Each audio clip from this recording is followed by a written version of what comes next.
Hi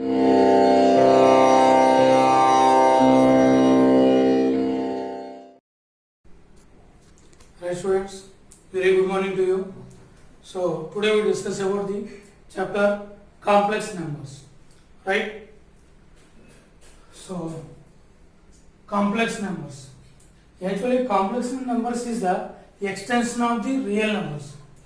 So what is the need of complex numbers? Why we are not registered with real numbers? What are the use of complex numbers? Let us see.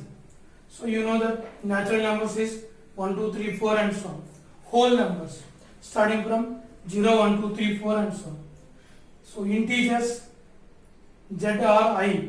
So all negative integers, positive integers, 0 is there. And q, set of rationals, which is in the form of p by q, where p and q are integers, q not equal to 0. And r, set of reals, both rationals and irrationals are in the real numbers. Okay, the first set is n. N is a subset of w, whole numbers.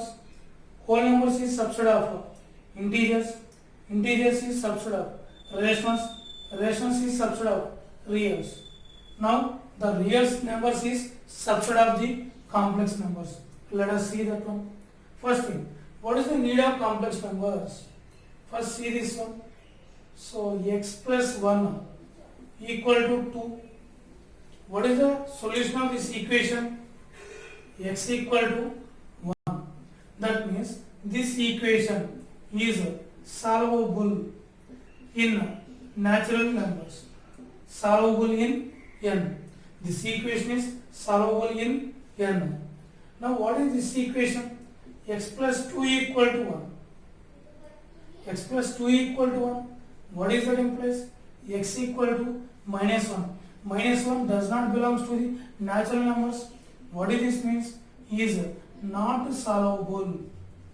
Not solvable in natural numbers. That means this equation is solvable in z. Solvable in z.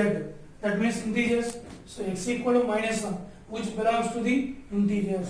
So this equation is solvable in integers. Next one. What about this equation?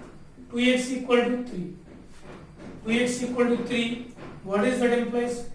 X equal to 3 by 2. This equation is not solvable in z. Not solvable in z. So this equation is solvable in rational numbers. Solvable in rational numbers. Then what about this equation? X square equal to 2. What is that implies? X equal to plus or minus root over 2, which does not belong to q. But this equation is solvable in real numbers. Solvable in real numbers. See, this is the way we extended the natural numbers into integers. Integers extended to rationals. Rationals extended to real numbers. So till now we know this one. But see now, what about this equation?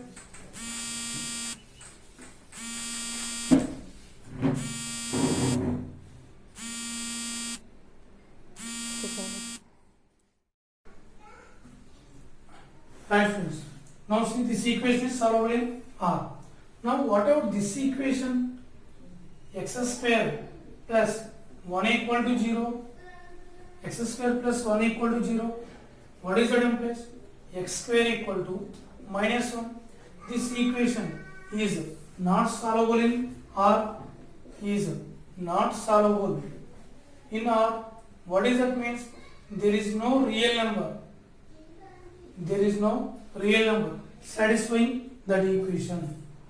So there is no real number satisfying this equation. So we have to extend the real numbers to some other numbers. So let us see. That is the mathematician Euler. Euler was the first mathematician to introduce the symbol I. This is called iota. Iota. Euler was the first mathematician to introduce the symbol I.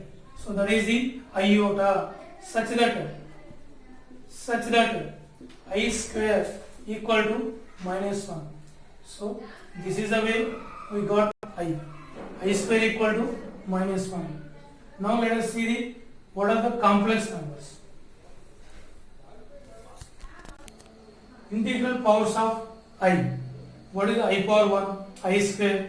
So what we know? I square is equal to minus 1. This we know. What is I to the power 1? I power 1 equal to I. I square equal to minus 1. I cube equal to I square into I, that equal to minus 1 into I. What is the value? Minus I. What is I to the power 4? I square into I square, that equal to minus 1 into minus 1, that equal to 1. What is the I to the power 5? I power 4 into I, that equal to 1 into I, that equal to I. What is I to the power 6? I power 4 into I square, 1 into minus 1, that equal to minus 1. What is I to the power 7? That equal to I power 4 into I cube. I power 4 is the 1. What is the I cube value? Minus I, that equal to minus I. What is the I power 8? I power 4 into I power 4, that equal to 1 into 1, that equal to 1. So I to the power 4 value is the 1. I power 4 value is 1. Sorry. Next. What about I power 10? I power 4 whole square into I square. 4 into 2 is 8. What is the I power 4? 1 whole square into I square value minus 1. That equal to minus 1. What is the I to the power 100? I power 100 equal to I power 4 whole power 25. That equal to 1 power 25. That equal to 1. What is the I to the power 1000? I to the power 4 whole power 250. That is also 1 power 250. That is also 1. Now see this one. What is the I to the power 4k? That equal to I power 4 whole power k. 1 to the power k, that equal to 1.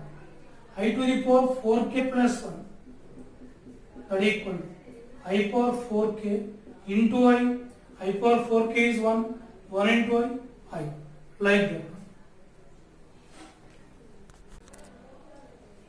I power 4k plus 2, that equal to I power 4k into I square.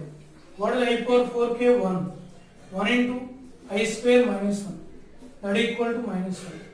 I to the power 4k plus 3, that equal to I power 4k into I cube, that equal to 1 into minus I. Now see this one. I power 4k plus I to the power 4k plus 1, I power 4k plus 2 plus I to the power 4k plus 3. Now take I power 4k common, 1 plus I square plus I cube. What is that equal to? I power 4k into 1 plus I. What is the I square value? Minus 1. What is the I cube value? Minus I. I power 4k is the 1. 1 into cancel 0. So answer is the 0. These are the integral powers of I. Is that okay? What we have to remember is the only thing I square equal to minus 1.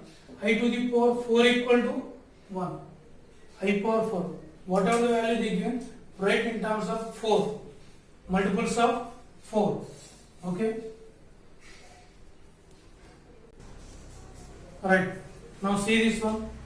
So how we denote the complex numbers? Complex numbers we denote denoted by C.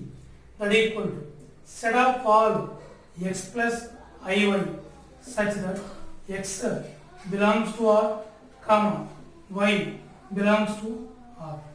Set of all complex numbers are denoted by C. That equal to the numbers are in the form of x plus iy. X plus iy, where x belongs to R, comma y belongs to R. How you take any number in the real, say x. x is any real number in R. Let us like that. How you take any number in complex numbers? We denote it by z.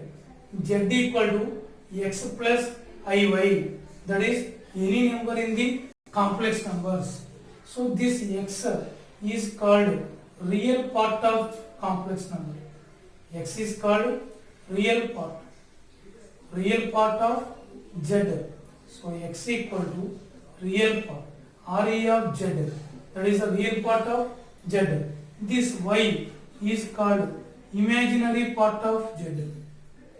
Imaginary part of z. That means y equal to imaginary part of z. This x is the real part and y is the real part. And the main thing is this z equal to x plus iy. Z equal to x plus iy. This complex number represented as a point p of x comma y in a plane. P of x comma y in a plane. See this one. This is the plane. This is the plane. Origin x axis, y axis. This is our xy plane. This is xy plane. That means this is the coordinate plane or Cartesian plane. Cartesian plane. X axis, y axis. Suppose they give me the complex numbers x plus 7. Then this point we represented as p of x comma y. Suppose they give me the number 1 plus 2y. This means the point 1 comma 2. On x axis we move 1 unit and then 2 units like this. So this is the point 1 comma 2. So that means every complex number we can denote the complex number in the plane. That is the representation of a complex number. Every complex number we can denote in the plane. Suppose suppose the complex number z is purely real. Z is purely real. What is the purely real? Purely real or just real? Same thing. Purely real means the imaginary part is 0. Imaginary part of z equal to 0. Then what is the z equal to x only? Y is the 0. Imaginary part is 0. That means this is 0. Then only z equal to x. What is the corresponding points? Imaginary points means the points are x comma 0. Where it lies? On x axis. So imaginary part is 0. That means z lies on the real axis. Z lies on real axis. This is the point x comma 0. Next one. Z is purely imaginary. Z is purely imaginary. What is it? Purely imaginary or imaginary? What is that meaning? Real part is 0. Real part of z equal to 0.